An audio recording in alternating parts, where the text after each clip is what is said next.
Bonsoir messieurs, dames, bonsoir à toutes, bonsoir à tous. Bienvenue dans cette émission spéciale du Synthé Night Club. On est en compagnie ce soir de Joss Randall, le cowboy qui est avec nous ce soir, qui viendra nous apporter un petit peu ses informations directement, un petit peu plus précises sur le club. Ce soir c'est une spéciale économie, donc on a toujours Kevin avec nous qui est là pour faire remonter votre parole dans le chat.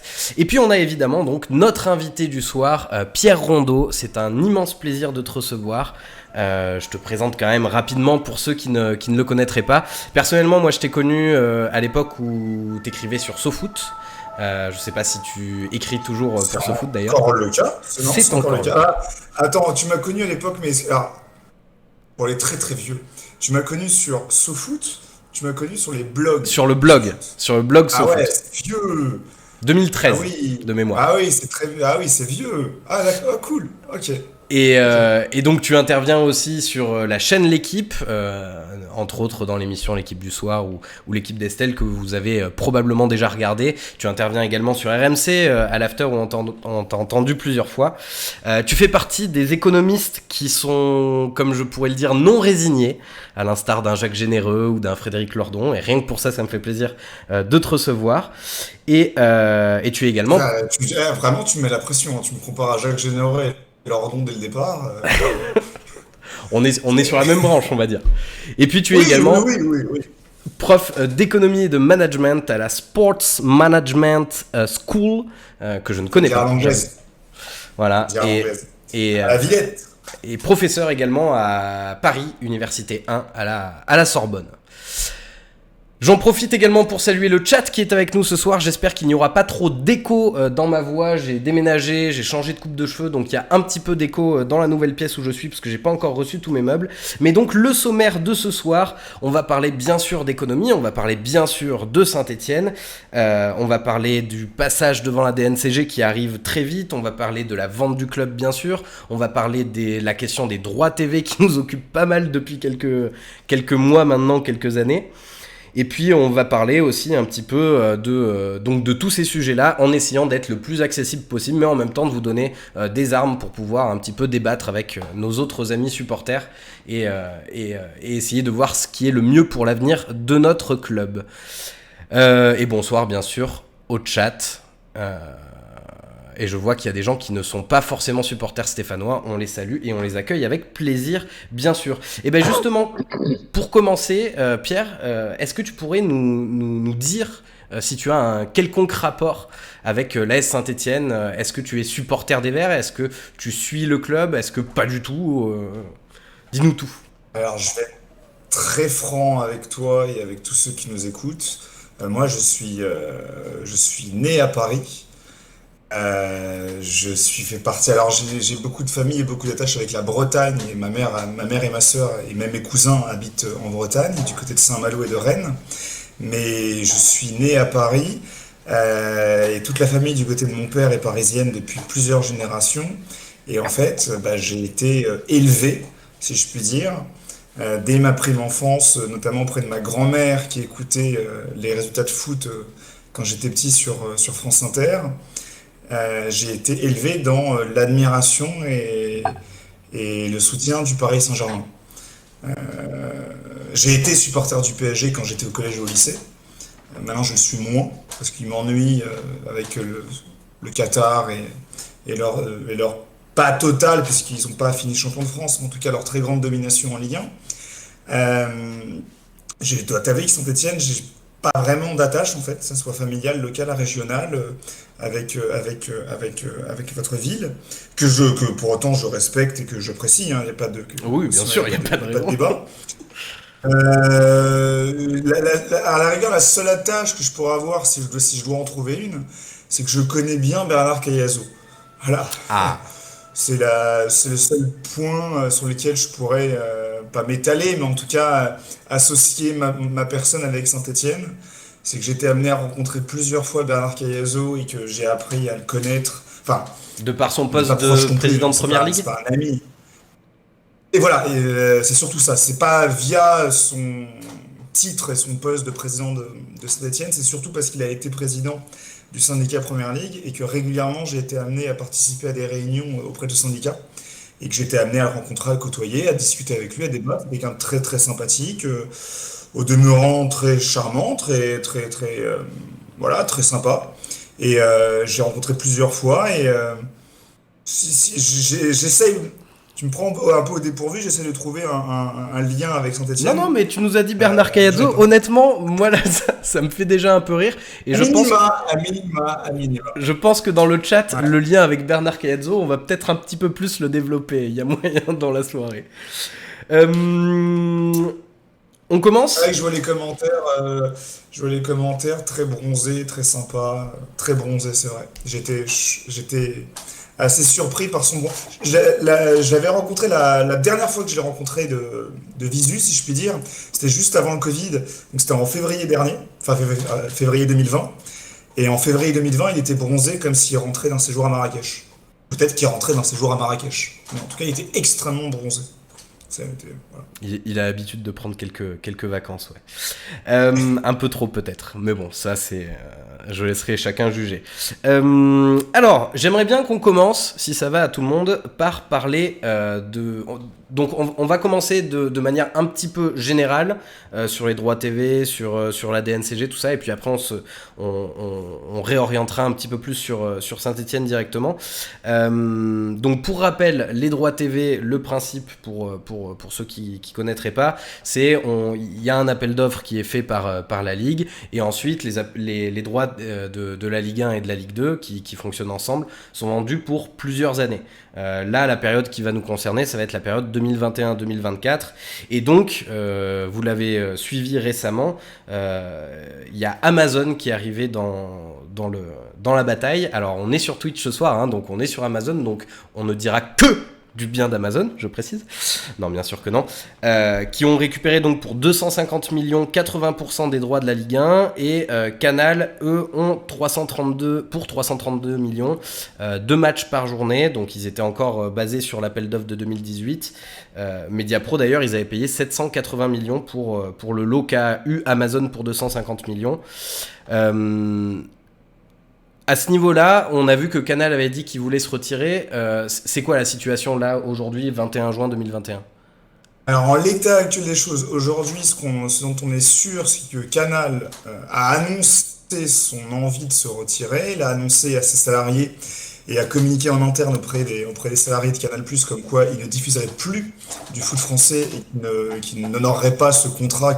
Parce qu'il faut rappeler que tu parles de ce lot 3 de 332 millions d'euros détenus par Canal, qui correspondent au match du samedi 21h et du dimanche 17h. Si on va être précis sur ce lot 3, Canal a le choix, à 28 choix numéro 1, 10 choix numéro 3 et 38 choix numéro 4. En gros, 10 matchs par journée. Ils sont classés de 1 à 10 selon leur notoriété et leur capacité à générer de l'audience. Le 1, la plus grande affiche, et 10, l'affiche dont tout le monde se fout. Et Canal a 28 choix numéro 1, 10 choix numéro 3 et 38 choix numéro 4. Donc samedi 21h et dimanche 17h. Sauf que Canal détient ce lot 3 via Beansport, parce que c'est Beansport qui a remporté les enchères de 2018 et qui revend sous licence ce lot 3 à Canal+. Donc en l'état actuel des choses, aujourd'hui, 21 juin 2021, Canal annonce qu'il s'est retiré, il l'a annoncé maintenant il y a 2 semaines, enfin vendredi dernier. Donc ça serait Bean qui récupérerait ce lot, en théorie. Et Et on c'est ne quoi sait leur pas position à Bean? aujourd'hui. Justement, on ne sait pas aujourd'hui si Ok. Bean peut avoir plusieurs cas de figure. Soit Bean, alors il faut rappeler que Bean en plus c'est très compliqué parce qu'il y a des interconnexions partout. Bean a un accord de diffusion estimé à 250 millions d'euros par an avec Canal+, pour que Bean soit présent sur les box de Canal et pour qu'il puisse capter les 8 millions d'abonnés de Canal+. Ce qui lui octroie une très forte audience. On parle de... Il y a entre 3,5 et 4 millions d'abonnés Bean. Ils ont un accord de diffusion avec Canal. Canal et Bean alors qu'ils étaient d'anciens ennemis au début des années 2010, maintenant ils sont vraiment très proches. Et Bean, on ne sait pas si ils vont suivre Canal, donc ils vont aussi porter devant la justice, en tout cas remettre en cause la valeur du lot 3 et demander à ce qu'il soit renégocié, remis à plat, remis en vente. Parce que Canal pourrait leur mettre la pression en disant que si vous n'êtes pas solidaire, nous pouvons rompre le contrat de diffusion, l'accord de diffusion à 250 millions d'euros. beIN, au contraire, pourrait s'acquitter de ce contrat et payer les 332 millions d'euros et devenir aussi diffuseur de matchs, des deux matchs de Ligue 1 prochaine, puisque beIN a aussi des matchs de Ligue 2. Ou alors beIN pourrait aussi, étant propriétaire de ce droit, le revendre en sous-licence à une autre chaîne. Et là, on pense tout de suite à Amazon, qui pourrait aussi se positionner pour récupérer le lot 3 détenu par beIN à 332 millions d'euros et devenir diffuseur exclusif et intégral de la Ligue 1 française. Tu penses que aussi ça, c'est un possible. scénario envisageable, que Amazon devienne vraiment exclusif? Si demain on t'annonce qu'Amazon pour seulement, entre guillemets, seulement, tu fais 250 plus 332 millions d'euros, diffuseur intégral et exclusif de la Ligue 1 française, avec un prix qui jusqu'ici est extrêmement abordable, donc on est à 5,90, 49,90 € par an, ça pourrait passer à 7, ça pourrait augmenter même à 10. Mais demain, si on te dit qu'il y a une chaîne qui diffuse l'intégralité de la Ligue 1 à seulement 10 euros par mois, on peut espérer avoir beaucoup de consommateurs, beaucoup d'abonnés. Et là où la chose est importante, c'est qu'il ne faut pas... Alors déjà, premièrement, savoir si Amazon serait prêt à mettre autant d'argent. Faut rappeler qu'Amazon, jusqu'ici, n'avait jamais mis plus de 100 millions d'euros dans les droits TV, mais il commence petit à petit à se positionner sur beaucoup de droits TV, y compris Ligue des Champions, y compris Première Ligue, y compris NFL, Foot US sur le territoire américain. Oui, Avec ils ont un mis une contrat en somme 2023 exorbitante qui, au sur la total, NFL, ouais. diffuseur- au total, si tu prends tous les diffuseurs de la NFL outre-Atlantique, tu auras à partir de 2023 un contrat de 10 milliards de dollars par an. Milliards. Alors, c'est pas Amazon qui met 10 milliards, mais le fait que Amazon se soit positionné pour des rencontres de NFL fait que à partir de 2023, le contrat droit de TV sera de 10 milliards de dollars par an jusqu'en 2033, parce que les Américains négocient sur 10 ans. Donc Amazon, en fait, jusqu'à récemment, était peu friand, peu chaud pour mettre beaucoup d'argent. Alors rappelons quand même qu'Amazon, c'est une entreprise qui est valorisée à la bourse de New York à 1650 milliards de dollars, qui en 2020, année Covid, donc année confinée, a réalisé un bénéfice net de 21,3 milliards de dollars. Donc ils ont de l'argent. Ils savent que la consommation du digital, du numérique, les habitudes de consommation des usagers du web et du sport évoluent et se tournent vers les plateformes, se tournent vers le multi-écran, et que de plus en plus, on voit, petit à petit, c'est une projection que font beaucoup d'observateurs, l'usage de la télévision disparaître. Donc il pourrait parfaitement commencer à se positionner, à accepter de mettre de l'argent, parce qu'il faut dire en plus que c'est quand même un effet d'aubaine. Demain, il pourrait devenir, s'il prenait le contrat à beIN en sous-licence, diffuseur intégral et exclusif. Et en sachant qu'on peut envisager à ce qu'en 2025-2030, on n'ait plus que des plateformes pour regarder les divertissements à la télévision, c'est plus la télé, mais les séries, les films, les lives, les matchs et autres. Demain, moi, à mon sens, et beaucoup de gens le disent, les chaînes de télévision comme tu les connais, TF1, France 2, M6 et autres, devraient ou vont disparaître. C'est le sens de l'histoire. Les gens en ont marre de devoir attendre 21h15, 21h20 pour voir un programme qui commence, on en a marre de la publicité, veulent avoir la liberté de choisir ce qu'ils veulent regarder à telle heure ou à telle heure, et Amazon le sait. Ouais. Donc Amazon pourrait se dire, en prévision de cette nouvelle consommation future, je me positionne dès maintenant en Ligue 1 et de façon intégrale, si jamais, encore une fois, on peut aussi envisager à ce que beIN, solidaire à Canal, porte réclamation devant le tribunal de commerce, fasse appel de la décision de l'autorité de la concurrence, et ça se plaide totalement, parce que, encore une fois, je peux rentrer dans les détails, mais le fait que, donc, pour rappel, et c'est l'argument principal de la Ligue sur ce lot 3 à 332 millions d'euros, c'est de dire que 2 fois Canal a porté le litige devant un tribunal, et 2 fois, il a été débouté.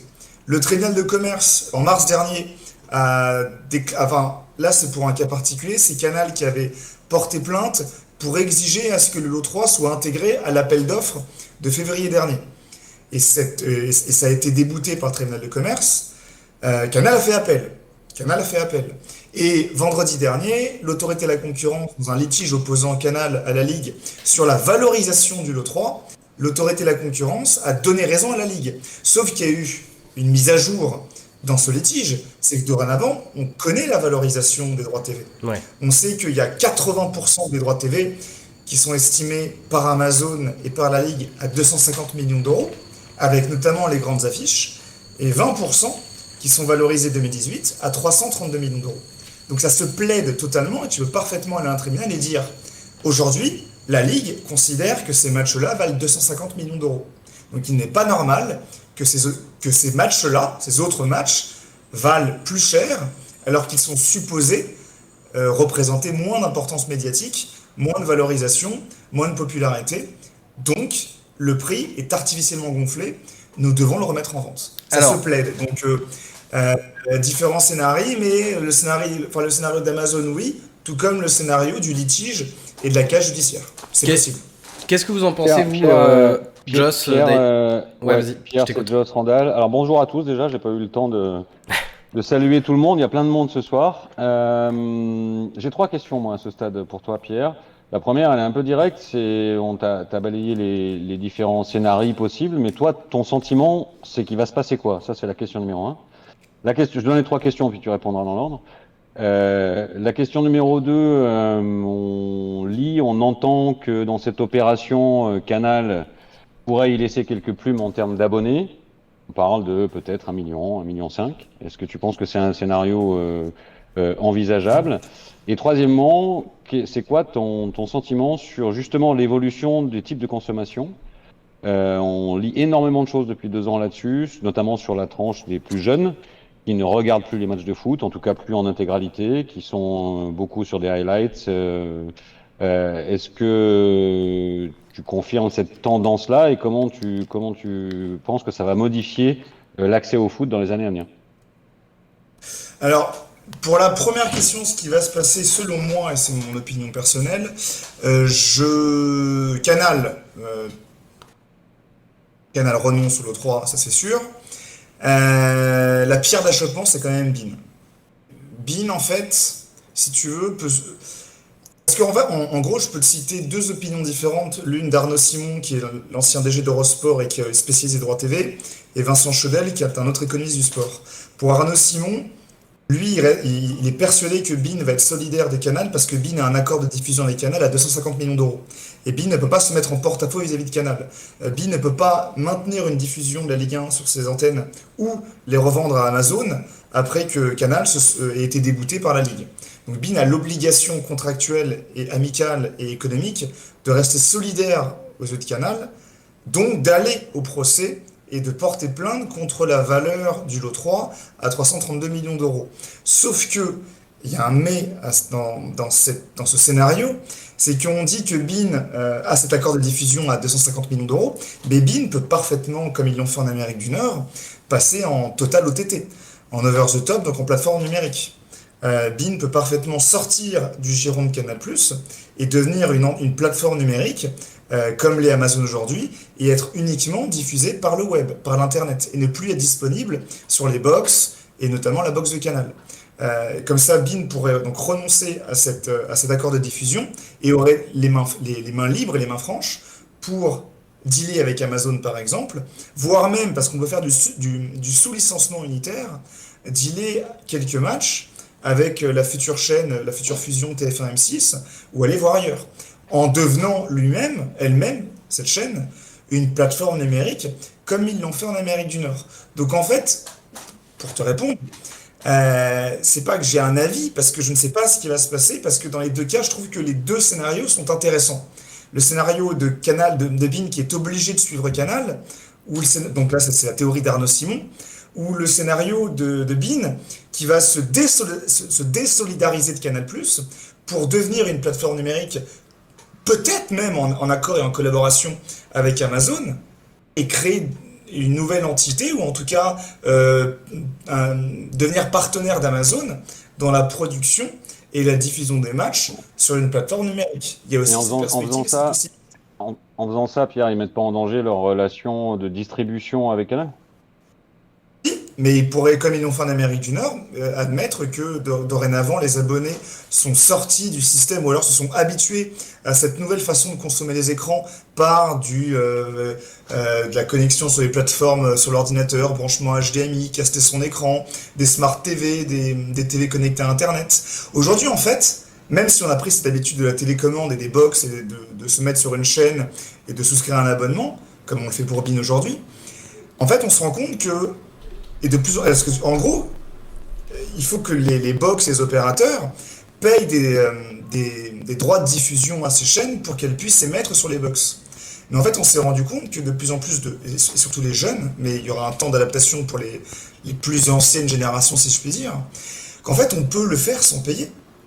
On prend un ordinateur, on a une Smart TV connectée, on va sur Internet, on s'abonne à la plateforme, et on a l'image sur son écran de télé, sans être passé par la box, sans être Absolument. passé par sa télécommande, et on l'a fait sans aucune complication.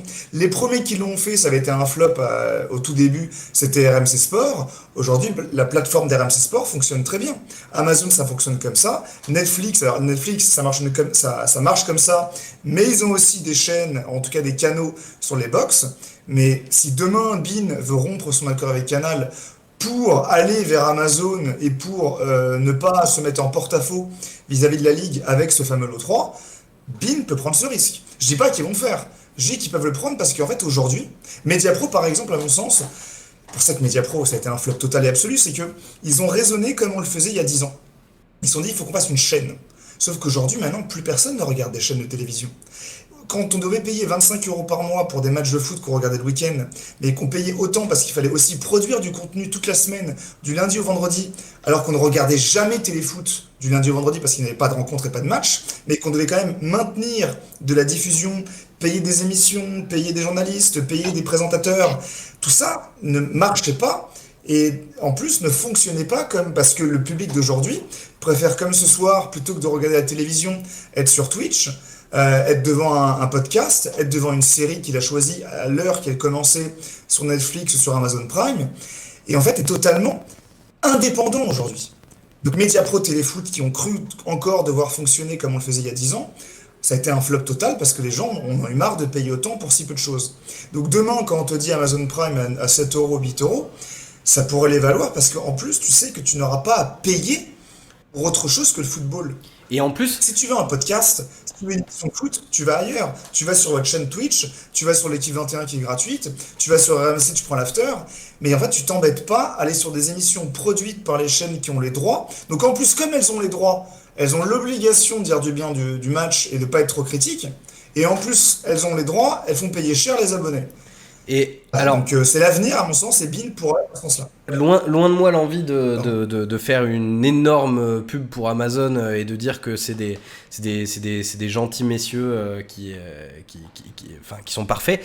Mais c'est vrai que, comme tu le dis, avec Téléfoot, on avait une offre à 25 € par mois pour avoir finalement que les matchs le week-end, parce que c'est ce qui nous intéressait. Avec Amazon Prime, en fait, quand y penses, si effectivement ils maintiennent le prix, c'est 5 € par mois, s'ils montent même à 7, 8, 9, 10 €, en plus, avec Amazon Prime, vous avez la possibilité de vous abonner à la chaîne Twitch de votre choix gratuitement une fois par mois.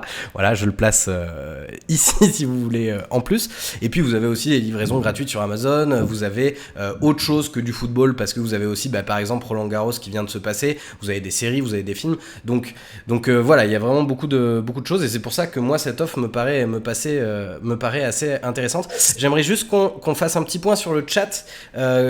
Comment réagissent un petit peu les gens à cette discussion par rapport aux droits TV? Est-ce que ils sont plutôt sur l'ancien modèle, on veut rester sur l'écran cathodique avec nos chaînes traditionnelles, ou plutôt on passe au numérique, ou alors aucun des deux et on préfère se tourner vers des solutions, on va dire, un peu moins légales mais beaucoup moins onéreuses, bien sûr. J'ai vu quelques petits messages de gens qui disaient voilà, on a le choix de ne pas payer pour regarder du foot, c'est parce qu'on paye tous les mois que c'est quelque chose qui marche et que du coup ça amène des acteurs là-dessus à faire ça. Euh, Après, j'ai fait un sondage tout à l'heure et c'est vrai que bien souvent, j'ai demandé ce que les gens pensaient de l'arrivée d'Amazon et les gens à 70% étaient quand même plutôt partants sur l'idée d'aller sur le modèle Amazon. Alors après, pour petite précision moi, que j'apporte à titre perso, Amazon Prime US, c'est 13 $ par mois quand même. Ok. Voilà, ça Ce qui c'est. fait à peu Oui, près 11 c'est euros quoi. pareil, Amazon Prime Angleterre qui ont les droits Premier League Boxing Day. Ouais. Ils ont 40 matchs lors du Boxing Day, je crois de mémoire. C'est conversion en euros, c'est 92 € par an. Oui, c'est ça. Là aujourd'hui c'est 49,90 et en Angleterre c'est 92. Donc s'ils font la Voilà, même oui, sur le... on devrait s'attendre à une augmentation, hein, mais encore une fois, je le répète, si demain, déjà, Amazon, loin de moi l'envie de dire du bien d'Amazon, Oui, oui, surtout au niveau pareil, hein. Attention. des bouquins et des librairies et de la protection du petit commerce, acheter des livres dans les librairies et pas chez Amazon. Par contre, si on se positionne vraiment sur l'objet Amazon Prime et ce que ça représente, c'est pas que je vais en dire du bien, c'est que je suis plutôt optimiste et je pars du principe que déjà ils ont de l'argent. Déjà. Donc c'est pas la même problématique, c'est pas la même problématique, c'est pas le même sujet qu'on a eu avec Mediapro qui est garantie financière, caution solidaire, l'actionnaire chinois, on sait pas d'où il vient, on sait pas qui c'est, etc. Amazon a de l'argent, donc il n'y aura pas de souci de ce côté-là sur la question de payer ses traites et effectuer ses versements. Amazon n'a pas besoin de garantir un nombre minimum d'abonnés comme on pouvait le faire et le dire quand Maxime Sada venait sur différents plateaux télé et disait alors à 15 euros par mois, si ça coûte tant, il faudrait tant de millions d'abonnés. Amazon n'a pas ce raisonnement-là parce qu'Amazon est une chaîne, enfin une plateforme mondiale. Ce qu'elle peut perdre quelque part, elle le remporte ailleurs. Aujourd'hui, le site de e-commerce Amazon n'est pas rentable, mais on assure une rentabilité parce que le cloud et la sauvegarde de données Amazon, ça c'est rentable et ça rapporte beaucoup d'argent. Ensuite, Amazon, par sa potentialité en tant qu'entreprise, est très bien valorisé à la bourse et au moindre pépin financier ou économique, ils revendront quelques actions pour dégager plusieurs milliards. Donc c'est pas un problème de ce côté-là si demain il s'avère qu'il n'y a que, par exemple, 1 million d'abonnés. Chose qui ne serait pas totalement probable, dans la mesure où, si les prix n'augmentent pas trop, et qu'on est à 7 euros, 8 euros ou 9 euros par mois, pour 80% de la Ligue 1 actuellement, plus des séries, plus des films, je pense pas que ça fasse aussi. Enfin, je pense que ça fera mieux que Téléfoot.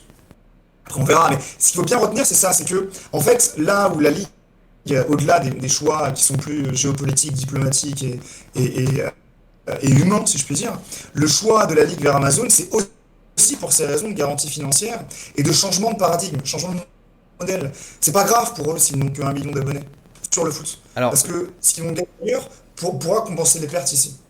je me permets de te couper. Il y a un petit grésillement dans ton micro. Euh, Bon, on va voir si ça continue. Ah, Si ça continue, j'essaierai une solution. Non, j'ai un équipement à libre, donc si on joue. Ah, non, mais là, ça a l'air d'être passé. Ça a l'air Ça d'être va être passé. correct. Écoutez, Ah, il est 21h30, on a jusqu'à 22h à être ensemble, donc je propose qu'on avance un peu. C'est une question qui est passionnante et on pourrait en parler des heures, mais on a beaucoup de choses à aborder ce soir. J'ai vu tout de même une question dans le chat de Winnie69, si tu veux nous la répéter, Kevin.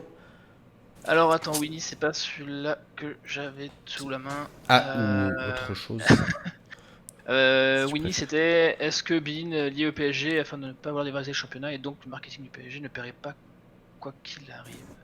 Ah d'accord, oui. Est-ce que Bein, parce que lié au PSG, a un intérêt à ce que ça se dévalorise pas et a du coup à y aller quand même quoi, à payer. oui, il y a ça aussi, c'est vrai que cette question se pose. La question des 332, c'est pour ça que je reprends le cas avec Canal+, parce que BIN aurait aussi un intérêt via la connexion Al Jazeera, Qatar et Paris Saint-Germain. BIN n'aurait pas intérêt à ce que la Ligue 1 soit dévalorisée et ce que le lot 3 soit remis en vente. Parce que aujourd'hui, si le lot 3 est remis en vente, il sera valorisé au prix de marché 2021. Attends, je Donc te si on a coupe. 200 Là, euros, on a pas mal de grésillements. je Euh, vais changer de micro. alors, je te propose deux choses, soit ouais, changer de micro, soit juste sortir du live audio et revenir. En général, c'est tout bête, mais ça a tendance à fonctionner.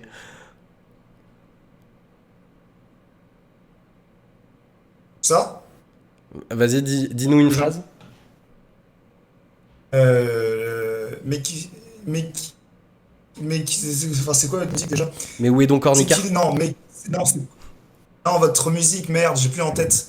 Évidemment, c'est les Verts. Qui c'est? Ne rate pas le dernier à l'avoir chanté, c'est Kazar. Alors, le début, ça commence comment? Qui c'est les plus forts? Évidemment, c'est les Verts. Exactement. On est con. Et c'est déjà pas mal. Bon, et c'est un petit peu mieux le Alors, micro. je sais pas si c'est Je sais pas si c'est mon micro ou la connexion Internet, sinon j'ai un kit main libre. Non, mais là, ça a l'air d'être revenu. Du coup, on a beaucoup parlé droit TV. Je vois qu'il y a encore des questions dans le chat, mais il faut qu'on avance un petit peu. On va passer sur le deuxième sujet qu'on voulait aborder. On va parler des business models dans le foot. Vous le savez, maintenant, il y a pas mal de business models qui sont envisagés par les investisseurs dans le football. Il y a à la fois donc l'ancien modèle, le modèle, on va dire, traditionnel français, que représente un petit peu Roland Romeillet, que représentait un Loulou Nicolin, un Gervais Martel, ce genre d'entrepreneurs qui investissaient leur propre fortune, comme Valdemar Kita plus récemment, et qui étaient donc les seuls et uniques propriétaires du club. Ou presque. On a également maintenant les arrivées des investisseurs uniques à nouveau, mais qui viennent pour faire du trading. Et on a à la fois les groupes d'investissement, comme ce qui s'est passé un petit peu à Bordeaux ou dans plein d'autres clubs au final, qui viennent dans l'objectif de faire de la rentabilité pure. Est-ce que selon toi, le modèle du trading est un modèle qui est viable sur le long terme, ou est-ce que c'est de la poudre aux yeux pour des investisseurs mal inspirés? Je vais essayer pas d'être bref, mais faire preuve de synthèse dans ma réponse, parce qu'on pourra en parler pendant des heures. Ouais. Et comme je sais pas si mon micro marche, je ferai gaffe. La question qu'il faut se poser au-delà du trading, la question qu'il faut se poser, on pourra se la poser pour la SSE et on remarque que ça tient à ce niveau-là, mais est-ce que le secteur économique du football est un secteur rentable? Est-ce que tu génères de l'argent en ayant un club de foot? Et là, tu te rends compte qu'on a beau vivre dans un système pyramidal, ligue ouverte, avec différents niveaux et différents clubs, on n'est pas tous logés à la même enseigne. Et quand bien même on serait le Real Madrid ou le FC Barcelone, ça n'assure pas pour autant une rentabilité absolue. Aujourd'hui, on fait de l'argent sur le trading de joueurs, mais c'était pas en tout cas la principale source d'activité jusqu'à récemment. On peut dater le début de l'ère trading avec forcément l'arrêt Bosman et la libéralisation du marché des footballeurs dans l'espace communautaire européen. Mais en tout cas, initialement, le football, c'était du spectacle, tout comme l'était le théâtre et le cinéma à une certaine époque. Tu faisais de l'argent sur la billetterie. Ensuite, tu as eu l'ère des télévisions et tu as commencé à générer de l'argent sur les droits TV et les droits de diffusion. Mais de tout temps, le football a été un divertissement. Et donc, tu faisais de l'argent sur ta capacité à présenter et à proposer un spectacle attrayant et attractif. Il y avait des gens qui venaient et qui payaient des places pour s'amuser devant ce spectacle. Aujourd'hui, malheureusement ou pas, mais en tout cas, je prends le cas français, les clubs ont vu l'arrivée des télévisions, des droits TV, des droits de diffusion et ensuite du trading s'imposer comme étant des sources de revenus très importantes, ont totalement délaissé le côté spectacle, accueil, marketing, merchandising, soutien du public et billetterie. Donc au final, quand tu regardes les chiffres en moyenne, cités des MCG, tu te rends compte que les revenus de marketing, sponsoring et billetterie, ça ne représente que 9 à 15% d'un budget total. Alors, les revenus commerciaux sponsoring, c'est 15% en moyenne d'un budget, en moyenne. Là, tu parles c'est 9% en moyenne. Tu parles en moyenne pour la Ligue 1 c'est pas la pour le foot européen? C'est moyenne Ligue 1. Okay, pour fixer un modèle économique, moyenne Ligue 1 2019, avant la crise du Covid, tu étais à 36% droits TV, 25% trading, 15% revenus commerciaux, 15% revenus sponsoring, 9% billetterie. En gros, les clubs, c'est pour ça qu'on parle de télédépendance, de plus en plus de clubs se sont dit, aujourd'hui je fais de l'argent sur le trading de joueurs et les droits TV. Donc j'ai plus besoin de chercher... Pierre, pour info, notre club à nous, le taux de dépendance aux droits TV est plus important que ça. Hein. On est plutôt à 50-55%. Quand je regarde en fait, le problème, c'est que ton analyse, il faudrait la faire en enlevant le PSG, quoi. Parce que ça rééquilibre complètement le curseur. Nous, on est plutôt... par exemple, vous êtes à 59... En 2019, vous aviez 59 millions d'euros de droits TV, et en revenu, vous étiez à 129. Ouais, donc, on est plutôt au-delà de 50. 60 et... Peut-être plutôt autour de 50%, voire plus. Ouais. Pour rappel pour le Non, mais chat. justement, en fait, même si c'est 36. Ouais, vas-y, pardon. Non, en fait, ça confirme, tu as raison quand tu dis qu'il faudrait retirer le PSG parce que avec le PSG, la moyenne est biaisée. C'est que, en fait, même en retirant le PSG, ça ne fera que confirmer, voire renforcer ce que je veux dire. C'est qu'en fait, aujourd'hui, tous les clubs ont le sentiment, ou peut-être qu'ils l'ont plus depuis la crise, mais en fait, sur les 20 glorieuses qu'a eu le football européen et français, que je date de 2000 à 2020, en fait, ce qu'on pourrait appeler les 20 glorieuses du football, c'est que ils avaient le sentiment de vivre uniquement via ce qu'ils percevaient en droit TV et via ce que le marché du trading leur permettait de gagner. Donc quel intérêt derrière de travailler l'accueil du public, de travailler la billetterie, de travailler le sponsoring, le marketing, quel était l'intérêt et justement c'est pour ça qu'ils sont perdants aujourd'hui parce qu'ils se rendent compte que les droits TV s'essoufflent et que le trading s'essouffle. En fait, ils n'ont pas cherché à aller fructifier ces autres variables que sont les revenus commerciaux, les revenus de sponsoring et la billetterie. Et donc, quand tu me dis, ouais, le trading, c'est voilà, oui, pendant les 20 glorieuses, et on l'a vu avec Monaco, qui s'est fait 1 milliard d'euros sur toute la décennie 2010-2020, 1 milliard d'euros de trading et de vente de joueurs, oui, ça fonctionnait. Et ces succès dus justement à une économie florissante durant cette époque, mais extrêmement fragile, puisque basée sur deux variables totalement incertaines, ça provoquait une forme de cercle vertueux qui a renforcé finalement un modèle économique basé sur des fondations en argile. Bah, Ou, c'était une sorte de friable. bulle spéculative qui a un petit peu explosé. Des Hein. investisseurs. Alors moi, Exactement. Pierre, j'ai Exactement. une question que je veux absolument te poser maintenant, parce que je l'avais en tête, mais ça pose une autre question quand même, quand on prend un peu de recul, sur ce que tu appelles les 20 glorieuses, là, avec un développement stratosphérique du montant des droits télé, alors qui maintenant est arrivé à son plafond, il est même redescendu hein, après le mirage Mediapro. Comment tu expliques que les clubs, dans leur grande majorité, n'ont, pour quasi la totalité, n'ont pas profité de cette période pour améliorer leurs capitaux propres? C'est-à-dire qu'en fait, toute cette augmentation d'argent, moi j'ai le sentiment qu'elle est allée principalement aux joueurs, aux agents, et aucun club n'a été suffisamment fort ou suffisamment intelligent pour renforcer ses capitaux propres. Et résultat, on voit ce que ça donne en période de crise. Donc il y a un double effet pervers là, c'est-à-dire que non seulement, comme tu viens de le dire, ça a mis les clubs dans une espèce de fainéantise intellectuelle et d'incapacité à développer d'autres ressources, mais en plus, ils se sont même pas enrichis. Donc c'est quand même la double peine, quoi. Est-ce que tu es d'accord avec Ils ça? n'ont pas constitué de fonds propres. Ouais, c'est vraiment ça. En fait, alors tu parles de fainéantise intellectuelle, c'est un tout parce qu'on peut pas non plus. Enfin, ça reste des gens compétents, mais des gens compétents qui ont été aveuglés par ce que représente le foot et son intensité, sa tragédie, son suspense.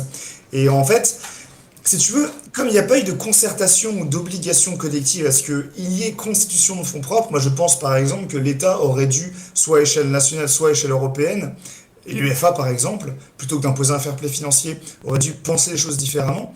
On aurait dû imposer une obligation à ce que des fonds propres soient constitués en fonction du budget. Par exemple, dis-toi qu'avant la crise du Covid, la DNCG avait cherché à imposer un ratio, elle avait cherché à imposer deux ratios. Le ratio masse salariale sur, sur budget et le ratio fonds propres sur chiffre d'affaires. Qui est une obligation à ce que les clubs qui gagnent de plus en plus d'argent, plutôt que ça aille uniquement dans les salaires, les agents, les intermédiaires ou les transferts, ça aille dans les capitaux propres, les actifs, les fonds propres, vraiment dans les fondations. Et tu as totalement raison, ça n'a pas été fait parce que, il n'y a pas eu un intérêt collectif à ce que ça se fasse, et surtout par le mécanisme de concurrence à la fois nationale et européenne, les clubs se sont dit, moi je veux bien mettre de l'argent dans le centre de formation, dans le stade, dans les loges, dans l'accueil VIP, dans les féminines, dans des choses durables, ok je veux bien faire, mais à côté mon principal concurrent il va le mettre dans les joueurs. Et il va aller m'acheter mes joueurs, leur proposer de meilleurs contrats parce que l'argent qu'il va gagner, plutôt que de le mettre dans les fondations, il va le mettre dans les joueurs. Et il va me piller. ou alors il va se renforcer et il me fera concurrence. Et comme on est en ligue ouverte, si moi je ne m'arme pas face à la concurrence, il y a un risque de relégation et je peux ensuite disparaître et me retrouver en Ligue 2, en National, etc., etc. Donc en fait, comme il n'y a pas eu d'obligation ou de concertation auprès des instances ou auprès du pouvoir politique, les clubs, dans cette totale concurrence effrénée, se sont dit, j'ai plus d'argent, j'augmente les salaires. Et d'ailleurs, tu l'as vu, et ça va vous faire plaisir, parce que c'est l'exemple que je cite à chaque fois quand je parle des 20 glorieuses. Et la première année où tu as un envol des droits TV, où ça passe en une seule saison, ça passe de 400 à 600 millions d'euros, c'est Lyon. Lyon qui va se payer du Jean de Macoun ou du Mathieu Bonnemer à l'époque, donc c'était en 2004, pour plus de 25 millions d'euros. 25 millions d'euros à l'époque. Parce il y avait un petit tu peu parles de transfert. joueurs, Jean de Macoun. Non. On avait un petit peu de volonté de la famille Sédou de renflouer Lille aussi à cette époque-là, à travers ces opérations un peu curieuses. Oui. Il y a eu un échange, si on peut dire un échange de bons procédés, mais ça veut bien dire ce que ça veut dire. C'est que derrière, on a aussi dépensé sans compter, et on a acheté des joueurs. Alors Mathieu Bonnemer et Jean de Macoun, c'est pas des internationaux, hein, c'est pas des joueurs d'un niveau exceptionnel. Mais on nous a payé 25 millions d'euros à l'époque. C'est un exemple spécifique, mais en gros, si tu veux, et je te rejoins totalement dans l'idée que, en fait, les 20 glorieuses ont provoqué une forme d'aveuglement irrationnel et ont amené à ce que les clubs dépensent sans compter, chose qu'ils ont faite avec Mediapro, dépensent sans compter, sans se dire que tout pourrait éclater dans le futur. Et s'imaginant que les arbres monteront au ciel et que le football ne pourra jamais exploser et que la bulle ne pourra jamais exploser et que si demain il y a un pépin, on trouvera toujours une solution. Et quand tu vois ce qui se passe aujourd'hui, je prends le cas du Barça par exemple, qui a 1 milliard de dettes, quelle est sa solution? Ils ont souscrit un nouveau crédit. Ouais. Ils ont pris un nouveau crédit, étalé sur 15 ans. Voilà ce qui se passe. Voilà ce que font aujourd'hui les clubs surendettés. Plutôt que de se remettre en question, se remettre en cause et chercher à faire bonne figure, à réduire la masse salariale, on va prolonger Lionel Messi. Plutôt que de construire avec les jeunes, avec la formation, on va prendre de nouveaux joueurs. Et on va souscrire un nouveau crédit pour augmenter d'autant plus le passif. Alors, Voilà le raisonnement des clubs. Et c'est ce qui est en fait pour l'avenir. Ouais. je vais donner la parole au chat. Il y avait une question tout à l'heure par rapport à un autre modèle économique que j'ai pas évoqué tout à l'heure. Est-ce que tu pourrais nous la rappeler, Keke? Ouais, je vais citer l'auteur, hein, Arnaud Toubib, qui nous dit: est-ce que le modèle Socios ne représente pas un moyen limité, certes, d'inclure les supporters dans les instances d'un club tout en participant au capital? Ce serait un apport supplémentaire au capital fixe qui correspondrait bien à la SSE en termes de valeur. Alors, encore une fois, en termes de portée et de poids économique, combien potentiellement à l'échelle de Saint-Étienne peut-il y avoir de supporters socios, de supporters propriétaires? Tu peux le compter, est-ce que 20 000, 30 000, 40 000, 50 000 personnes seraient prêtes à payer 50, 100, 500 ou voire 1000 euros pour devenir propriétaire du club, propriétaire des actifs et des capitaux? Quand aujourd'hui un club comme la SSE par exemple, si je prends la SSE, aujourd'hui, alors en 2019 peut-être que vous avez des chiffres mis à jour, hein, mais moi un chiffre des MCG pour la SSE, je vois ses actifs, c'est 231 millions d'euros. Admettons que le club, les supporters prennent 1% des parts, il leur faudrait récolter et réunir pour récupérer des actifs et des parts du club au moins 2,3 millions d'euros. 2,3 millions d'euros, s'ils sont 1000, ça fait, il leur faut 23, 230, 2300 euros chacun. Non, 23 000 euros, pardon. Non, 3 euros, donc 2300 euros. Et ensuite, plus tu montes 10 000, 50 000, etc., etc., tu peux atteindre ce cas de figure et tu peux potentiellement, si les propriétaires actuels vendent des parts, en récupérer et faire partie intégrante du conseil d'administration. La question de savoir si, déjà, la direction l'accepterait. C'est pas dit qu'il accepte. C'est pas dit qu'ils soient intéressés à voir des supporters rentrer directement dans la gestion du club. 2, est-ce que les supporters ont les moyens de le faire vu l'état de la valorisation du club très élevé? Et 3, quand bien même ils le fassent et quand même ils intègrent la direction, en tout cas les instances du club, quel serait leur pouvoir en ayant seulement 1% ou 5% Ouais. des parts? Ils n'auraient quasiment aucun pouvoir. Donc même si l'idée est intéressante, aujourd'hui le club est tellement constitué et tellement valorisé que même si les supporters se décidaient de se mettre et de se réunir, déjà il faudrait le faire, mais admettons qu'ils le réussissent et qu'ils se réunissent, ça serait extrêmement compliqué pour eux, derrière, d'avoir véritablement un poids dans toutes les décisions du club. Et ben justement, si du coup, là on sait que le club est officiellement en vente, ils ont même communiqué autour. On sait qu'en coulisses, ça bouge autour. D'ailleurs, si tu veux dire un mot là-dessus, Joss, t'es le bienvenu. Quel est selon toi le modèle économique qui, pour Saint-Étienne, à l'échelle de notre club, serait le plus viable? Est-ce que tu préférerais que ce soit un investisseur à la McCourt qui vienne et qui mette sa fortune personnelle? Est-ce que ce serait plutôt comme le LOSC, un fonds d'investissement qui viendrait? Donc j'ai cru comprendre que le modèle économique des socios, ça paraissait pas vraiment viable, même si c'est séduisant sur le papier. Qu'est-ce qui, selon toi, serait la meilleure solution pour un club de la dimension de l'AS Saint-Étienne, avec une belle histoire, mais un présent un peu plus compliqué? Mais après, toute la question de savoir quelle est l'ambition des supporters et quelle est l'ambition de la direction, parce Gagner la qu'aujourd'hui, Ligue des Champions. malheureusement, si je puis du voilà, c'est ça la question. C'est aujourd'hui, du fait du système actuel du football européen, on ne prête qu'aux riches et on ne donne qu'aux riches. Et il n'y a que les riches qui réussissent. Vous pourrez me citer des cas exceptionnels de l'Ajax ou de l'Atalanta, pour autant ils ne sont pas champions d'Europe. Et c'est pas non plus des clubs qui valent rien, c'est quand même des clubs qui sont aussi bien valorisés économiquement. Donc toute la question est de savoir, et en plus c'est des clubs qui sur la scène nationale pèsent, et durablement. Toute la question est de savoir ce que veulent en fait les supporters stéphanois et quelles sont leurs ambitions.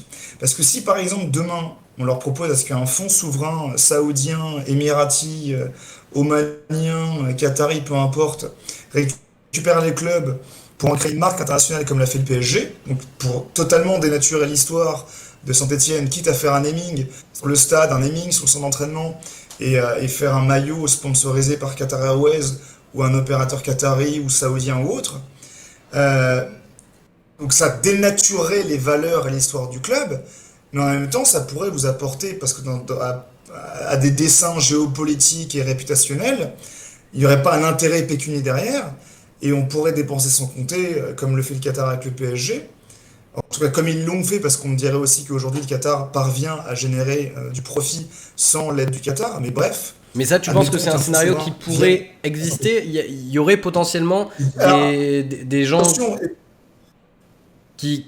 tu poses la Ouais. question de la crédibilité d'un projet ou de la ou de De la faisabilité? de Bah plutôt de la hiérarchiser. crédibilité. Ouais, en termes de crédibilité, je pense que pour un club comme Saint-Etienne, qui a une histoire, qui a un palmarès, qui a un passif, enfin passif dans le sens qui a une grande histoire pour le football français, son intérêt n'est pas de sombrer aux mains d'investisseurs étrangers, d'investisseurs pécuniers, spéculatifs, mercantilistes, mais aurait surtout, comment dirais-je, un intérêt à ce que on ait une forme de consortium d'investisseurs locaux qui prennent la direction du club. Ok. Et que on soutienne à la fois économiquement pour qu'il soit performant économiquement et qu'il soit pas non plus relégué aux dernières places du classement parce qu'il ne pèserait plus rien économiquement. Il faut de l'argent aujourd'hui malheureusement ou pas pour réussir en football. Quand bien même ce modèle pourrait changer dans le futur, on pourrait y venir, mais ça demanderait des tonnes et des tonnes d'explications. Mais si demain tu imagines la Super Ligue européenne, ce qui pourrait se faire et qui est encore en cours, hein, ce projet-là, que deviendrait la Ligue 1? Et si la Ligue 1 demain n'est valorisée qu'à 100 ou 200 millions d'euros de droits TV et diffusée sur l'équipe TV ou sur France Télévisions, l'argent ne fera plus rien et ne fera pas tout pour performer en Ligue 1. Donc tu pourrais aussi réussir sportivement en Ligue 1 dans le futur avec peu d'argent. Aujourd'hui, par contre, pour réussir en Ligue 1, il faut que tu aies de l'argent. Donc c'est pour ça qu'en termes de faisabilité, si donc le projet est en vente et on parvient à une vente, l'idée d'un consortium d'investisseurs locaux prêts à mettre à construire un budget entre 100 et 75 millions d'euros, voire 100 millions d'euros, pour apporter une crédibilité sportive à la SSE et performer dans la durée, c'est intéressant, c'est faisable, c'est rentable. Enfin rentable, c'est pérenne, si je puis dire. Par contre, ce projet peut être mis en cause dans le bon sens. Si dans le futur, si en 2025-2030, tu arrives à faire un nouveau football à, à deux niveaux entre le football européen, le football de la Super Ligue européenne, du PSG, du Real, du Bayern, de Chelsea et autres, et d'une Ligue 1 refroidie par la faillite des droits TV et par la seule présence d'Amazon qui aurait tout le monopole pour fixer un prix très faible à 200, 300, 400 millions d'euros, là tu pourrais performer sportivement sans forcément avoir beaucoup d'argent.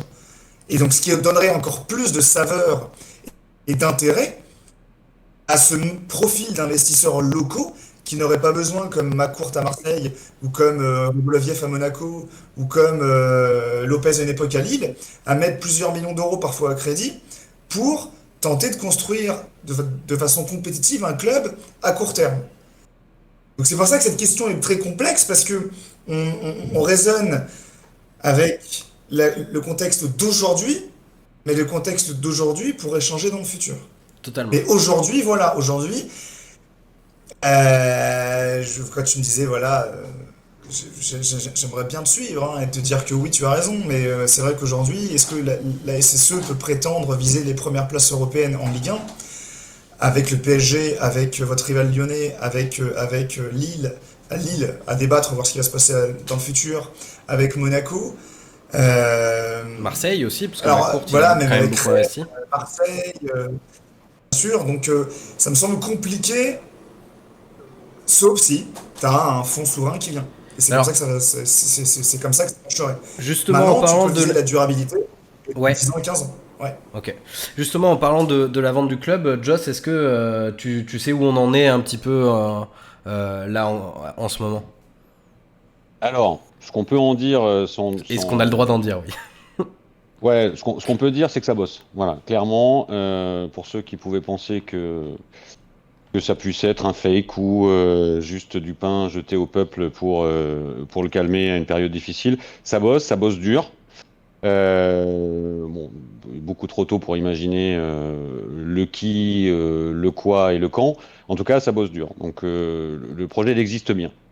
Maintenant, moi, je n'ai pas plus d'informations que ça sur les potentielles offres, ceux qui ont de l'avance sur les autres. Voilà, je n'ai pas d'infos. En tout cas, ça bosse très très fort au club tous les jours là-dessus. Maintenant, puisque j'ai récupéré la parole, mon Pierre, d'habitude, je parle beaucoup, moi, cette émission. Et là, ce soir, j'écoute parce que c'est super intéressant. Du coup, je regroupe mes questions. Alors, on est passé vite tout à l'heure. C'est vrai qu'il nous faudrait 4 heures pour cette émission, mais j'aurais bien aimé quand même t'entendre sur le constat très alarmiste que fait Micheler, qui joue les Cassandres de l'Apocalypse, en nous expliquant clairement qu'en l'état actuel du foot français, on est sur une Ligue 1 déficitaire de 900 millions d'euros par an, clairement.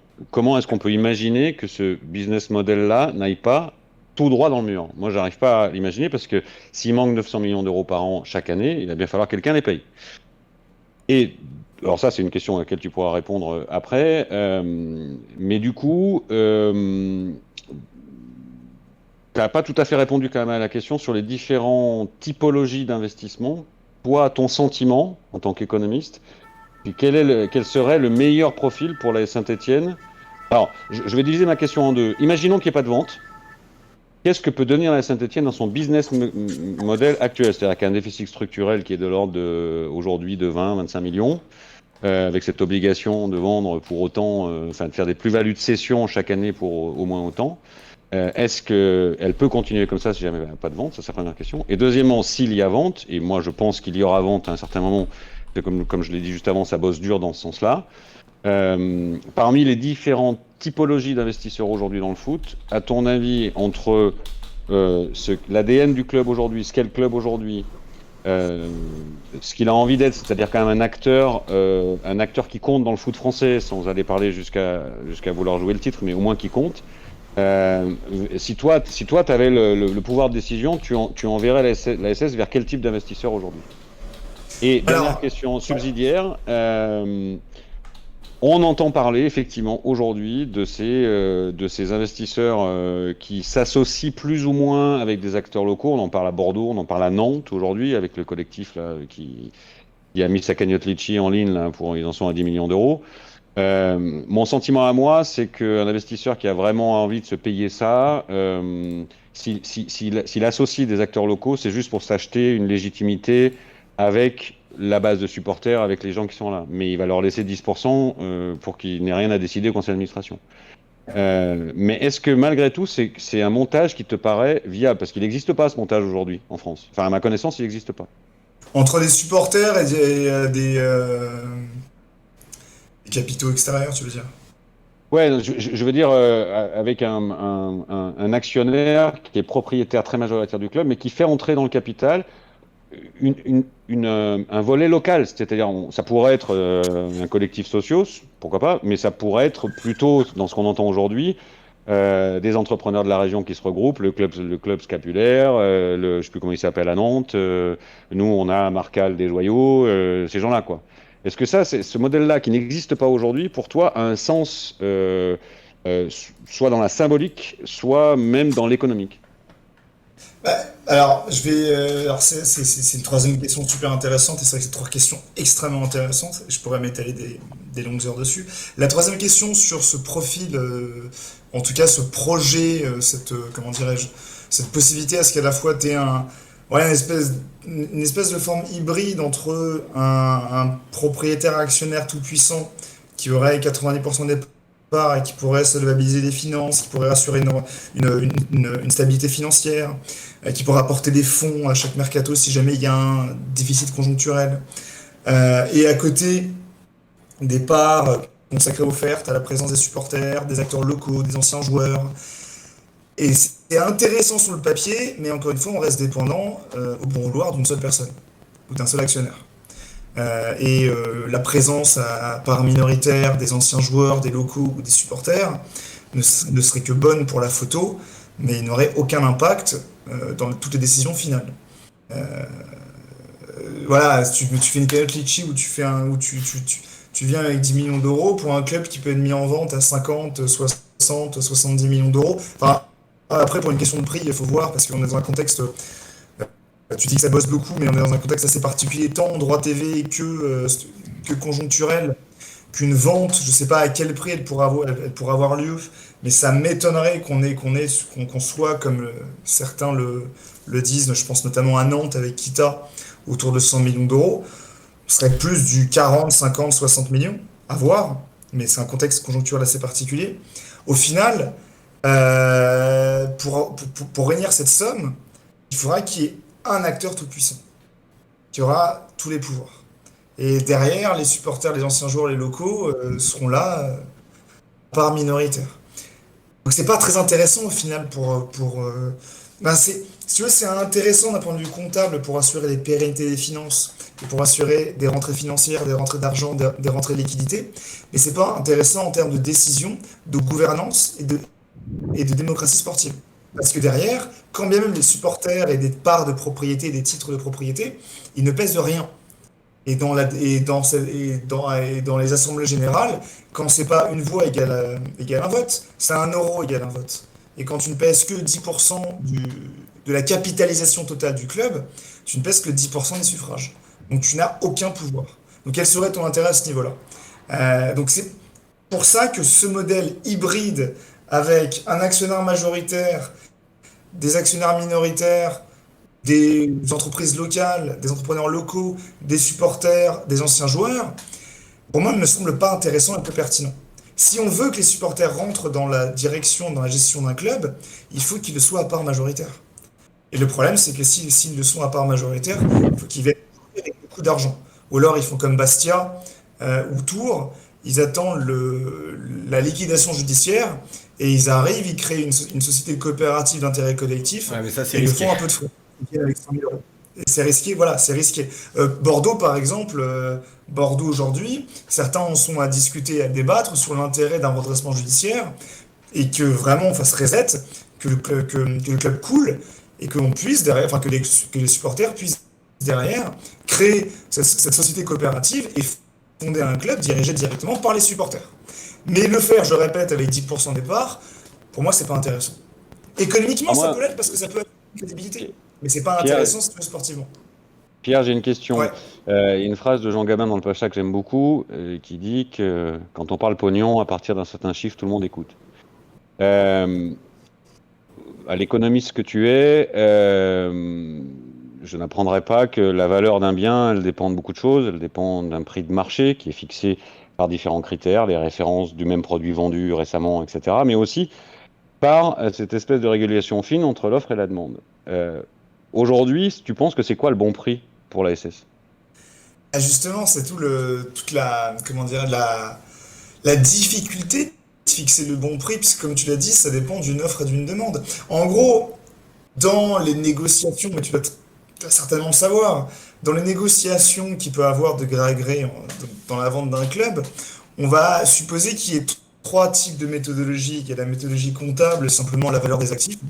Si la SSE est valorisée, enfin ses actifs sont valorisés à 82 millions d'euros. J'étais à Euh, 73, moi, mais... alors peut-être que tu as les chiffres mis à jour alors, parce que moi j'ai les chiffres de 2019. Donc ça a dû être mis à jour. Ouais, 2020, on est plutôt, je te le dirai, on est plutôt aux alentours de 60, 72, Mais 73. voilà, on est sur du 70 millions d'euros, valeur des actifs. Après, tu as la valeur immatérielle. La valeur immatérielle, c'est le palmarès, la réputation, les supporters, l'engouement populaire, le positionnement dans la région, l'intérêt qu'il y aura un investisseur à venir au-delà du sportif pour se positionner, pour améliorer sa réputation, pour améliorer son carnet d'adresse, enfin, tout ce que représente le club dans son intégralité, et pas uniquement ses actifs comptables, pécuniers, mais voilà, se payer aussi le palmarès, l'histoire, le verre, la SSE, Saint-Étienne, les poteaux carrés, c'est quand même une histoire très importante qui peut être valorisée et valorisable, donc qui va aussi faire fluctuer le prix de demande. Et enfin, la troisième méthodologie, c'est la valeur marchande, l'offre et la demande. Et en l'état actuel des choses, avec le contexte conjoncturel, crise sanitaire, crise économique, droit TV Ligue 1, marasme économique. Alors tu vois, il y a plein de choses que beaucoup de gens ont critiquées. À la fois Mikeller qui va dire en commission parlementaire qu'on n'est pas au devant d'une faillite généralisée du football français et que beaucoup de clubs perdent de l'argent et peuvent se retrouver en dépôt de bilan et en redressement judiciaire. On a aussi un Vincent Labrune dans l'équipe, va dire que la France ne fait pas partie du Big Five, mais comparable au championnat ukrainien Alors, et russe. si tu veux la citation exacte, il a déclaré qu'on était loin du Big Four et qu'il fallait plus se comparer aux championnats ukrainien, portugais ou russe. Alors, ce que je trouve très vrai, mais ce qui, d'un point de vue commercial, le déclarer publiquement est pas forcément la meilleure idée. Et c'est exactement ça. C'est vrai, et tout le monde sera d'accord avec cette sentence. On n'est pas membre du Big Five. Et le dire en tant que président de la Ligue, dont son rôle est de négocier les droits TV, parce que les droits TV, on en parle pour 2020-2024, mais dès l'année prochaine, voire dans 18 mois, on va repartir sur la vente des droits TV, période 2024-2028. Et les acteurs, les diffuseurs, ils vont dire, mais attendez, d'après vous, monsieur Labrune, président de la Ligue, votre championnat est à comparer au championnat ukrainien. Bah, allons voir le prix des droits TV du championnat ukrainien. 80 millions d'euros. Très bien.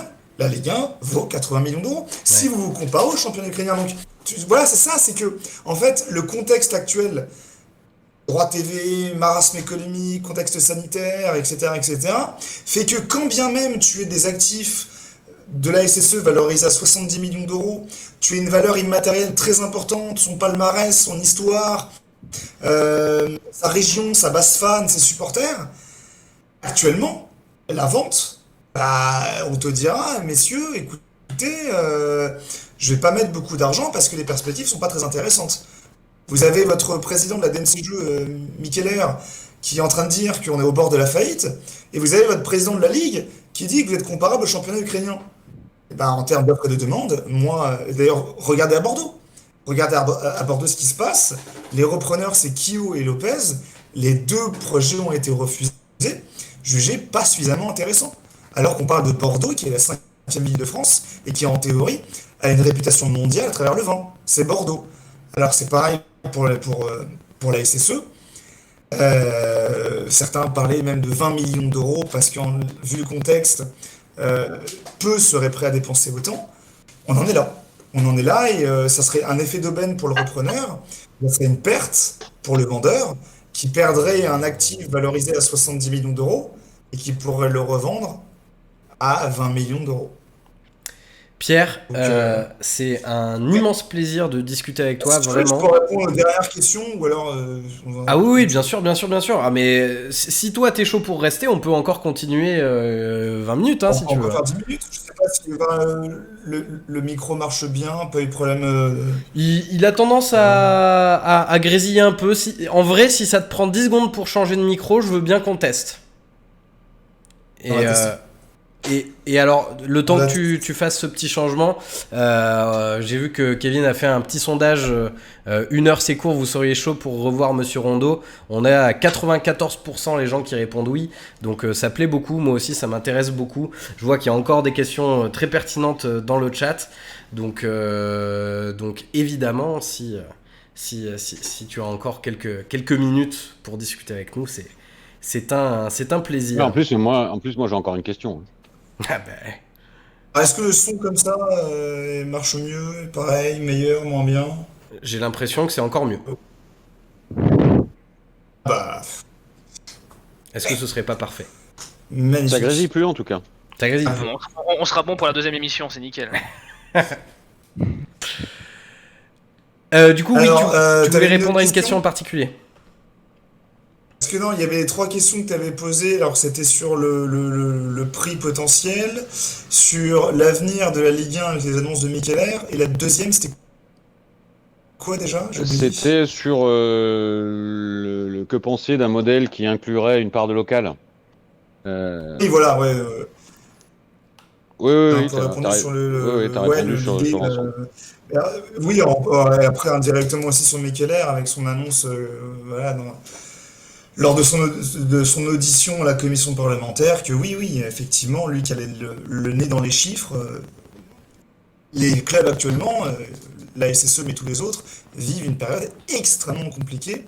Et pour y mettre fin, il ne faut pas espérer. Moi, vraiment, j'ai le sentiment que certains dirigeants de clubs actuellement mettent la tête dans le sable comme les autruches et attendent en espérant que ça se termine, qu'on n'ait plus de Covid-19, qu'on soit tous vaccinés et qu'on puisse tous revenir dans les stades et regarder du foot à la télévision, alors que on va avoir l'obligation de changer de modèle. Comme tu disais, si on continue à 900 millions d'euros de pertes année après année, on ne pourra pas espérer ou attendre à ce que demain les dirigeants, les actionnaires, les propriétaires Bah oui. renflouent les caisses en permanence. Il faudra trouver des solutions. Et la première, me paraît être une évidence, mais forcément ça poserait problème, c'est la masse salariale. Ouais. Ce sont les salaires. Par un effet volume comme le prône l'UNFP en plafonnant le nombre de contrats par effectif. Il y a des clubs qui, par exemple, sur un plus de 45 jours sur contrat, on devrait le plafonner à 33, voire à 30. Quand tu sais que il y a beaucoup de joueurs qui ne jouent pas un match mais qui sont sous contrat, tu pourrais jouer sur la masse salariale par un effet volume.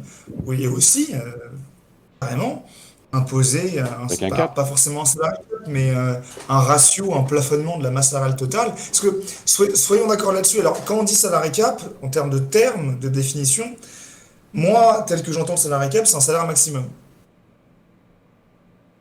Salaire maximum, c'est par exemple, aucun joueur n'aurait le droit d'être payé plus de 200 000 euros par mois, par exemple. J'en sais rien. Moi, je serais plus partisan d'un ratio, ce que fait d'ailleurs la SSE, si je ne me trompe pas, ou ce qu'il faisait, euh, d'un plafonnement de la masse salariale totale. Mais pas en termes absolus, mais en termes relatifs, relativement à l'évolution du budget et du chiffre d'affaires. C'est-à-dire que si ton budget augmente, tu peux augmenter les salaires. Mais si ton budget diminue, mécaniquement, tu dois diminuer les salaires. Et il faut arrêter, voilà, les joueurs doivent aussi prendre en considération qu'il y a une crise économique et que la crise étant globale et européenne et internationale, la solution ne sera pas d'aller voir si l'herbe est plus verte ailleurs. Parce que les clubs étrangers subissent aussi la crise économique. Donc tu auras les très grands joueurs, donc on aura très certainement une augmentation des inégalités entre les très grands joueurs très bien payés qui pourront maintenir leur rente de situation comme ils sont excellents et d'un très haut niveau. Mais tous les joueurs moyens jusqu'ici qui étaient très bien payés vont avoir l'obligation, s'ils veulent continuer à avoir un emploi, d'accepter des réductions salariales. Et tu avais une dernière question, je crois. Ouais, Non, alors, C'était toi, Joss? Ouais, vas-y, go. ouais, enfin moi, là, si tu entends une question qui est en rapport avec le sujet, vas-y, parce que la mienne elle porte vraiment sur la SS. Bah, c'est le but aussi de cette émission, donc parlons de la SSE. Ouais, il y a une question que tout le monde se pose, et moi j'avoue que j'arrive pas à trouver la réponse. Alors c'est très précis, hein. Tu sais que l'actionnariat du club est composé en 2 fois 44%, une pour CC Foot qui est possédée par Bernard Cahuzac, une pour Croissance Foot qui était co-possédée par Roland Romeyer et quelqu'un qui s'appelle Ado Carvalho, à 50-50, donc 22% des parts. Tu sais qu'il a eu des problèmes avec la justice. Il a été condamné. Des gros Et problèmes. aujourd'hui, ces parts sont considérées comme gelées par l'administration. Et en fait, d'un point de vue juridique, est-ce que tu connais des cas identiques et comment ça se passe dans le cas de la vente? Ça, c'est une question qu'on m'a beaucoup posée, j'avoue que je ne sais pas répondre. C'est, en théorie, c'est un tribunal de commerce qui devrait, ou alors une banque d'affaires qui devrait, mais avec validation du tribunal de commerce, comme c'est le cas pour Bordeaux. Une banque d'affaires devrait se charger de la vente et que la vente ensuite soit validée et homologuée par un tribunal de commerce. Si là, alors là, je pourrais pas apporter de précision supplémentaire sur le cas spécifique de Saint-Étienne, mais en théorie, si des parts sont gelées pour une question de procédure judiciaire, elles le sont aussi durant la vente, mais elles sont ensuite rétrocédées de façon rétroactive au nouveau propriétaire. C'est-à-dire qu'en gros, en théorie, comme elles sont gelées, le prix qu'il va payer n'irait pas intégrer la valeur des parts gelées actuellement par la justice. Tu vois ce que je veux dire? Et en gros, s'il y a vente, en théorie, mais alors, il faut que ça soit ensuite validé par un tribunal de commerce, s'il y a vente, les parts actuellement gelées par la justice seront rétrocédées par le nouveau propriétaire, mais normalement, soit un prix fixé et bloqué lors de la vente, décidé par le juge, donc pas forcément un prix de marché, soit carrément rétrocédé gratuitement au nouveau propriétaire. Mais il ne ferait pas partie intégrante de la vente actuelle sur la négociation d'une offre et d'une demande. Donc Et ça si devrait pas poser de jamais, problème, quoi. Le juge pourrait, soit il pourrait, parce que comme s'il y a un litige en cours et qui pourrait lui donner raison ou donner tort, il ne peut pas lui rétrocéder gratuitement, mais comme elles sont gelées, le juge pourrait fixer une valeur déterminée a priori, avant ou pendant la vente, que que le nouveau propriétaire pourrait récupérer après la fin du litige, au prix, non pas de marché, mais à un prix fixé a priori par le juge du tribunal de commerce. Et quid si, parce que ça, je pas l'info non plus, s'il y a des dispositions spéciales prises dans le pacte d'actionnaires entre Roland Romeyer et Ado Carvalho sur une éventuelle préemption possible, c'est un cas qui peut se produire, ça ou pas? C'est un cas, mais ça sera en fonction des clauses, pareil, ça, c'est en fonction des clauses qui peut apparaître dans la vente. Donc pareil, j'ai pas de plus d'informations, parce que j'ai pas d'informations précises sur ce sujet. Ok, Ça sera en coulisses, dans les négociations, et s'il y a des clauses dans leur accord justement de copropriétaire. ok, J'ai pas, merci. j'ai pas plus de détails. Alors, Pierre, on a déjà abusé de ta gentillesse, on a déjà bien dépassé l'horaire. Je pense qu'on va peut-être s'arrêter là, à moins que le chat... Alors là, sautez sur vos C'est claviers. quoi le texte? Si vous avez des petites questions qui amènent des réponses courtes, c'est le moment. J'en ai vu certaines qui parlaient du Et Covid non. notamment. Est-ce que la crise sanitaire va être suivie d'une crise financière, notamment dans le football? Je pense qu'on y a déjà un petit peu répondu, mais c'est très probable. Bah, pour ça, en fait, moi, je vous invite à aller voir un économiste que j'aime beaucoup, Jérémy Bastien, qui est économiste à Reims, et qui a une théorie à laquelle j'ai adhéré totalement, qui pourra apparaître simpliste en explicitant, mais qui dit tout. C'est que la crise conjoncturelle n'a pas amené à des réformes structurelles. C'est qu'on vit une période, on vit une crise conjoncturelle, c'est les aléas, les soubresauts de la croissance, le confinement, l'arrêt de l'économie, les huis clos, la fête de Mediapro, etc., etc. C'est conjoncturel. Et normalement, après chaque crise économique, on le voit à travers toute l'histoire économique contemporaine, après chaque crise économique, Il y a une on a récession. acté des réformes, on a acté des changements structurels.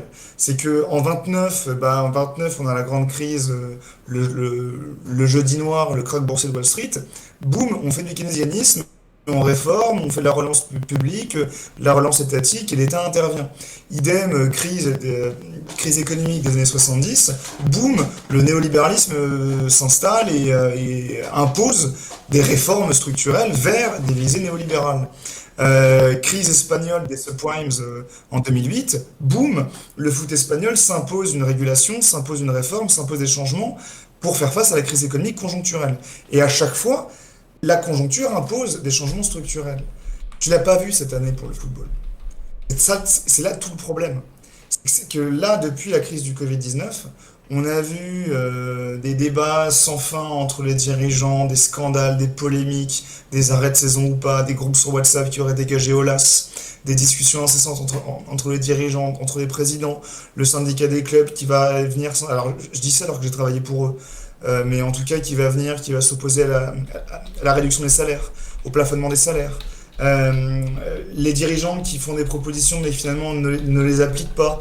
La Brune qui vient annoncer dans la presse que le championnat de France c'est comparable à l'Ukraine ou à la Russie. Enfin, en fait, là où j'en veux un peu à la fois au pouvoir politique et aux dirigeants, c'est qu'on n'a pas profité de la situation pour véritablement se décider de changer.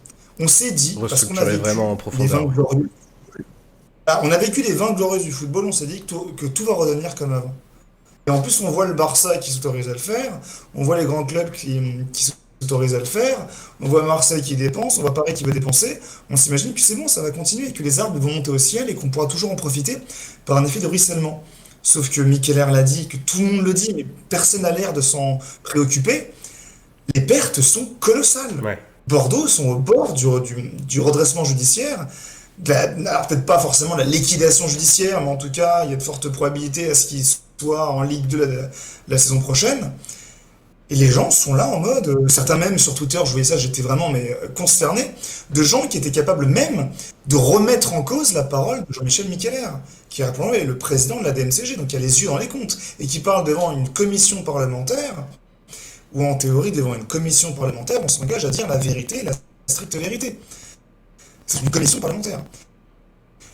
Et les gens sont là, non, mais ça va, on va dépenser 25 millions sur tel joueur, on va dépenser 40 millions sur tel joueur, on va faire tel investissement. Il faut s'imaginer qu'il faut qu'il y ait des changements, parce que sinon, demain, Tout va en se sera casser la plus gueule d'un coup. comme on l'était autrefois. Tout va se casser la gueule d'un coup. Parce qu'il n'y a pas eu de changement structurel. Moi, je prône depuis toujours et depuis très longtemps des réformes structurelles. J'avais déjà pu le faire avec un livre, par exemple en 2018, le foot va-t-il exploser? Le salarié cap, le plafonnement des salaires, les ratios, voilà, des budgets pérennes, une non-dépendance au droit TV. Et tous ces éléments-là ne sont pas réfléchis, ne sont pas pensés, ne sont pas travaillés. Et on cherche toujours aujourd'hui à trouver des solutions pour acheter tel joueur, à verser tel niveau de salaire et tenter une qualification en Coupe d'Europe, sans se préoccuper de la viabilité et de la pérennité des finances. Donc en fait, je suis un peu inquiet. Je dis pas que tout va s'écrouler, mais je suis un peu inquiet. Et j'ai peur que, alors après on me dira que ça donnera de l'eau au moulin pour la Super Ligue européenne, et certains la prônent, mais je vais citer Javier Tebas, que certains n'aiment pas, enfin je sais pas quelle est votre opinion à la SSE, mais je sais qu'au PSG, peu l'apprécient. Javier Tebas, le président de la Ligue de football Président de la Ligue espagnole, espagnole. qui dit que la Super Ligue européenne, le projet est encore là. Et que si nous, foot européens, on ne se décide pas de changer, ça va arriver tout droit. Et qu'en 2024, Alors, on aura la Super Ligue européenne. pour aller dans ton On sens, pourra s'en prendre qu'à nous-mêmes. Laporta aujourd'hui a fait une communication dans les journaux espagnols en disant que le projet était loin d'être abandonné et que ils allaient créer la meilleure ligue de sport du monde et que tout le monde à ce moment-là aurait envie de les rejoindre. Sur ce, allez, on va mettre un terme à cette émission. Merci beaucoup Pierre Rondeau, merci bien sûr au chat qui a été avec nous tout le long de cette émission, qui a posé plein de questions pertinentes, qui a fait des blagues assez rigolotes également. Je ne remonterai pas celle avec Gilles Favard, mais elle m'a beaucoup fait rire. Merci également à Joss, toujours Mais sympathique. j'ai pas vu la blague, c'était quoi la blague? Si, il faut la remonter. Ah, faut la là, t'en as remonter, trop dit, c'est là, t'en as le- trop dit. Ah ouais, vas-y, balance. Bon, Surtout alors, que c'était une question directe pour Pierre, en fait. c'est une question directe pour Pierre. Pierre, est-ce que Gilles Favard est aussi antipathique en vrai qu'il ne l'est lorsque l'on regarde à la TV? Tu as le droit de ne pas En répondre. vrai, non, il est sympa. Non, je vous dis la vérité, il y a une bonne ambiance. Hein. Enfin, non, j'ai pas balancé comme ça, je suis en direct. Enfin, Mais voilà des pourquoi je en voulais pas off, remonter. des grosses. Et juste sur le cas Gilles Favard, j'ai aucun problème avec lui. Non, je vous dis la vérité, il peut avoir des gens, pas forcément à l'équipe TV, hein, mais des gens du milieu médiatique avec qui j'ai pu m'embrouiller, c'est vrai. Mais Gilles Favard, j'ai aucun problème avec lui. Aucun, Bon. aucun souci. J'en ai eu des soucis avec d'autres. Eh bien, Mais. parfait. Si jamais vous voulez ne pas rater les prochaines émissions du Synthé Night Club, vous pouvez follow la chaîne. C'est le petit cœur juste en bas du lecteur vidéo. J'ai vu la question, c'est complètement gratuit. Vous pouvez aussi soutenir la chaîne en vous abonnant. Là, c'est un abonnement qui est payant, mais que vous avez gratuitement si vous avez Amazon Prime. Vous connaissez le principe, hein, c'est gratuit si vous payez, bien sûr. Amazon Prime qui donc diffusera la Ligue 1 à partir de la saison prochaine. Merci à tous d'avoir été avec nous. J'en profite évidemment pour vous recommander, Pierre parlait du livre qu'il avait écrit en 2018, Le foot va-t-il exploser. J'ai vu en feuilletant ta page que tu avais écrit en 2016 un livre qui s'appelle Pourquoi les tirs au but devraient être tirés avant la prolongation. Évidemment, si on avait 5 minutes de plus, je te demanderais quel était le véritable thème de ce bouquin. Et j'en profite aussi pour vous recommander 2 autres ouvrages si vous aimez la littérature et qui tourne autour du football. Le dernier livre de Romain Molina, The Beautiful Game, qui parle de football et de géopolitique, qui est très intéressant et très beau à plein d'égards. Et si jamais le côté capitalistique et bulle spéculative du football vous intéresse, il y a un livre qu'a écrit François Ruffin qui s'appelle Comment ils nous ont volé le football, qui m'a beaucoup plu il y a quelques années. Sur ce, les amis, merci à tous. Oui. Je précise, je fais un peu de promo. Vas-y. Je viens à la suite du Foot va-t-il exploser, fin de partie pour le football, qui est la suite. Il est sorti la semaine dernière. Ah, Suite du Foot va-t-il exploser. ok. Et j'ai écrit en quasi direct, j'ai écrit entre décembre et février, et j'ai dû rajouter un chapitre en 48 heures après l'annonce de la Super Ligue européenne. À quelle édition? L'Aube, c'est la suite directe du Foot va-t-il exploser. Ok. Eh ben écoutez, parfait. Vous avez les Fin infos. de partie pour le football. Si l'émission vous a intéressé, ce qui a été notre cas de notre côté. En tout cas, merci encore beaucoup. Et les gens ont Merci. l'air d'avoir aimé puisqu'ils étaient nombreux à voter pour que tu reviennes. On en reparlera si jamais ça t'a plu. 96%, t'as dit? 96%. Vous voulez que qui sont les 4%? Ça, c'est peut-être l'enquête qu'il faut mener. Dedans, je pense qu'il y a Leila Reb parce qu'elle vote toujours contre, en fait. Hein, c'est un principe. Elle lit pas la question, juste. Elle a voté contre Amazon. Enfin, bon, elle vote contre. C'est un principe chez elle. Je la connais un peu. Tendance à voter contre tout le temps. Voilà. C'était après. Il devait y avoir une ou deux autres personnes, mais il y a Katara dans le lot qui a un mauvais esprit. Enfin, des gens comme ça, quoi. Allez, merci à tous. Ouais. Fin d'émission. Merci à Générique. toi. Bonne Merci. soirée. Ciao tout le monde. Ciao. Salut les gars. Tony qui va pouvoir déborder, peut centrer.